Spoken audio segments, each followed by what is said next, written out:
Hello à tous, c'est Victor de l'équipe de Gazouille. Je suis le coordinateur du diplôme d'auxiliaire de puériculture pour la VAE dans Gazouille. Gazouille, on est un organisme d'accompagnement à la VAE sur France VAE. Dans cette vidéo, je réponds aux 3 questions les plus posées sur la VAE d'auxiliaire de puériculture. J'espère que ça vous apportera plein de nouvelles idées et d'informations. Toutes ces questions, elles viennent de nos réseaux, donc n'hésitez pas à nous rejoindre sur Facebook. On a un groupe dédié où vous allez pouvoir poser vos propres questions, avoir des réponses de la communauté et des réponses de nous. Et si vous avez besoin de l'aide d'un conseiller, n'hésitez pas, on vous met le lien de notre site web juste en dessous là, dans les commentaires.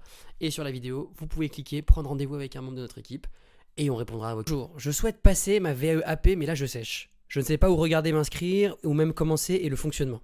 J'ai regardé à plusieurs entreprises sur internet, j'ai trouvé plusieurs choses différentes à chaque fois et des tarifs multiples. Merci beaucoup pour vos réponses, bonne journée.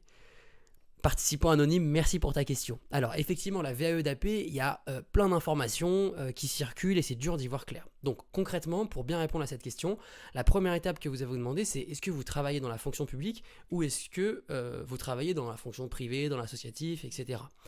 Ça change quoi ? Ça change qu'en fait, quand vous êtes dans la fonction, pas dans la fonction publique, donc quand vous êtes salarié du privé, demandeur d'emploi, cadre associatif, etc., vous pouvez passer par la plateforme qu'on appelle France VAE. France VAE, c'est une plateforme qui a été lancée par le gouvernement assez récemment, donc c'est aussi pour ça qu'il y a plein d'informations qui se mixent. Ça a été lancé environ vers juillet 2023. Et en gros, c'est une plateforme qui vient simplifier votre accès à la VAE, mais uniquement du coup pour les salariés du secteur privé. Donc ça, c'est la première chose, je vais y revenir juste après. Si vous êtes de la fonction publique, malheureusement aujourd'hui, France VAE n'est pas ouvert pour vous. Donc la seule manière de faire votre VAE, c'est de passer par ce qu'on appelle le CNFPT. En fait, c'est le Centre national de la fonction publique territoriale qui va pouvoir vous proposer un accompagnement à la VAE. Si vous ne souhaitez pas d'accompagnement et vous souhaitez faire la VAE toute seule ou tout seul, il n'y a pas de souci non plus. La première étape, déjà, c'est de passer par ce qu'on appelle l'ASP. L'ASP, c'est l'agence de services et de paiement, où vous vous inscrivez à la VAE et là, ils pourront vous accompagner. Dans les commentaires de la vidéo, on vous mettra le numéro de la VAE, de l'ASP, pardon. Je passerai pas trop de temps dessus. Revenons sur France VAE. Donc, France VAE, c'est ouvert à toutes les personnes du secteur privé, associatif, demandeurs d'emploi, etc. Pour vous, du coup, la première étape quand vous souhaitez vous lancer dans la VAE, c'est de s'inscrire sur la plateforme France VAE. Ça, c'est hyper simple, ça se fait en 2 clics, nom, prénom, email, numéro de téléphone, etc. Et à partir de là, vous allez devoir choisir un organisme accompagnateur. Alors, un organisme accompagnateur, c'est parce qu'en fait, sur tout votre parcours VAE, vous êtes accompagné par, du coup, ces fameux organismes accompagnateurs. Donc, de l'envoi de votre livret 1 jusqu'à la fin, la préparation à l'oral. Voilà. Donc, c'est ça qui est bien, c'est vraiment clé en main. L'autre avantage de France VAE, c'est que sur votre parcours sera totalement pris en charge. Donc financièrement, vous n'avez rien besoin d'avancer ni besoin de financer. Alors ça, c'est vrai pour 2024. Potentiellement pour 2025, ça sera différent, mais en tout cas, pour tous ceux qui sont en 2024, c'est le cas aujourd'hui. Et enfin, une fois que vous êtes inscrit sur France VAE et vous avez choisi votre organisme d'accompagnement, on peut démarrer le parcours VAE qui se fait en gros en 3 phases différentes. Il faut bien rencontrer, mais ça c'est fonction publique ou autre. Première étape, c'est le livret 1. En fait, on va demander l'autorisation, on va envoyer votre dossier pour savoir si vous avez le droit de faire une VAE d'AP. Deuxième étape, une fois qu'on a reçu l'avis de recevabilité, c'est d'entamer la rédaction de votre livret d'expérience. Ça, on a fait des vidéos dessus, donc je vous laisse aller regarder dessus. Et une fois que vous avez fini la rédaction de votre livret d'expérience, on va pouvoir passer à la présentation à l'oral, où du coup vous allez pouvoir défendre votre livret devant un jury.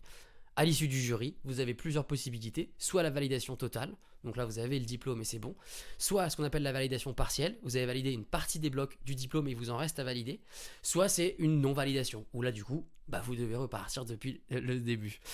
Voilà, j'espère que j'aurai fait le tour de cette question. Merci en tout cas pour votre question et pour tous celles qui découvrent, on va découvrir d'autres questions. Pour la deuxième question. Bonjour, est-ce qu'il est obligatoire d'avoir un stage en hôpital pour la VAE d'AP ? Excellente question, participant anonyme. Donc, dans la loi, honnêtement, il n'y a pas de stage obligatoire dans la VAE d'AP. La seule chose qui est obligatoire dans la VAE d'AP, et ça c'est parce que c'est le diplôme d'auxiliaire de puériculture qui est comme ça, donc c'est pas que dans la VAE, c'est ce qu'on appelle la formation AFGSU2. Attestation de formation aux gestes et soins d'urgence de niveau 2. Voilà pour l'acronyme. Le stage en hôpital, il n'est pas obligatoire. Néanmoins, ça c'est ce qu'on dit nous chez Gazouille, parce qu'on est accompagnateur VAE. La VAE, vous devez convaincre un jury que vous avez ce qu'il faut pour obtenir ce diplôme. Donc en fait, il faut convaincre des humains. Les gens que vous avez en face de vous, c'est des humains, c'est un jury qui a le diplôme, ou tout du moins qui va décider si oui ou non il considère que vous méritez ce diplôme.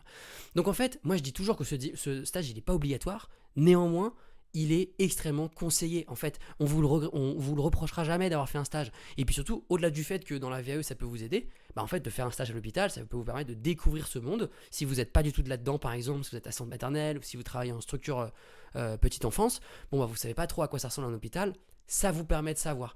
Donc, voilà, pour résumer la question courte, c'est non, pas de stage obligatoire. Néanmoins, moi, je conseille à toutes celles qui le peuvent de faire des stages en hôpital par exemple, mais aussi en crèche. Ça montre que vous êtes ouverte, ça montre que vous avez mis de l'énergie dans ce projet et que c'est vraiment important pour vous. D'autant plus que maintenant, le gouvernement a créé un nouveau site qui s'appelle immersionfacile.fr, qui est un site du gouvernement qui vous permet de trouver justement pas que des stages d'une semaine, mais même des immersions professionnelles. Donc c'est 1 ou 2 jours que vous pouvez faire de manière régulière en hôpital par exemple, ou bien en hospitalisation à domicile, en crèche, etc. Voilà, donc n'hésitez pas à vous lancer en stage. Alors, et enfin, troisième question de participant anonyme à un autre. Bonjour, combien de temps dure une VAE d'AP? Alors ça, c'est une excellente question, surtout que ça dépend un peu de chaque personne, concrètement. Déjà, il faut comprendre ce qu'on contient dans la VAE.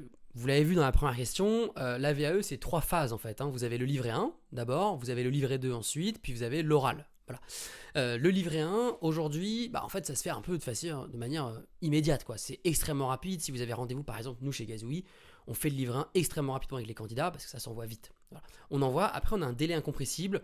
Pour la VAE d'AP, c'est entre 2 semaines et 1 mois et demi. En gros, ça dépend des phases, mais en gros, c'est ça. Donc ça, c'est incompressible, c'est le temps de traitement du dossier. À partir du moment où on a fait ça, on va démarrer la rédaction du livret 2. La rédaction du livret 2, ça peut prendre autant 2 mois que 6 mois, 7 mois, 8 mois. Voilà. En gros, sur France VAE, ce qui est conseillé, vraiment très très conseillé, c'est de faire des parcours en 6 mois maximum. Voilà. Honnêtement, nous, en tant qu'accompagnateur, on a accompagné pas mal de candidats. 6 mois, c'est très bien, ça correspond bien. Et nous, notre objectif, par exemple, avec Gazouille, c'est de réaliser la rédaction du livret 2 en 4 mois, en fait. Vous soignez de possible. On a créé toute une méthode pédagogique, etc. Et vous n'êtes pas obligé de travailler nuit et jour, c'est important, mais vous pouvez le faire en 4 mois. Voilà. Et en fait, la durée, c'est important, parce qu'en gros, c'est bête, mais la VAE, c'est un dispositif qui se fait en parallèle de votre activité de tous les jours. Donc votre pire ennemi, c'est pas les compétences ou c'est pas que vous allez vous tromper à l'examen. Le pire ennemi, c'est que ça dure longtemps, que vous devez y trouver du temps et que donc en fait plus le temps ça dure, plus vous avez des problèmes de motivation. Et ça c'est évident et c'est pour ça que il faut pas prendre trop de temps entre guillemets. Néanmoins, vous avez votre rythme. Une fois qu'on a envoyé votre livret 2, la dernière étape c'est l'attente de l'oral. Et alors ça peut varier d'un département à l'autre. Vous avez des dates d'oral parfois qui sont dans les 3 mois suivants, dans les 6 mois, dans les 2 mois. Donc ça change. Mais sachant que, et ça faut le savoir pour ceux qui sont sur France VAE, avec France VAE, avec la réforme de la VAE, il y a de plus en plus de jurys. Et maintenant les jurys vont se faire au fil de l'eau. Ça c'est vraiment une super nouvelle. Parce que ça va vous permettre en fait d'avoir beaucoup plus rapidement des jurys.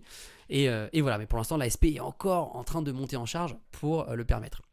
Donc la réponse rapide c'est combien de temps dure une VAE? Ça dépend, maximum 6 mois, j'ai la rédaction du livret 2, plus 1 mois et demi de livret 1, 7 mois et demi, 3 mois en plus pour l'oral, ça fait un peu moins d'1 an, voilà, ça fait entre 10 et 11 mois. Et vous pouvez le faire en parallèle de votre activité, donc c'est quand même pratique, c'est pas comme à l'école où il faut y aller tous les matins, quoi. Voilà.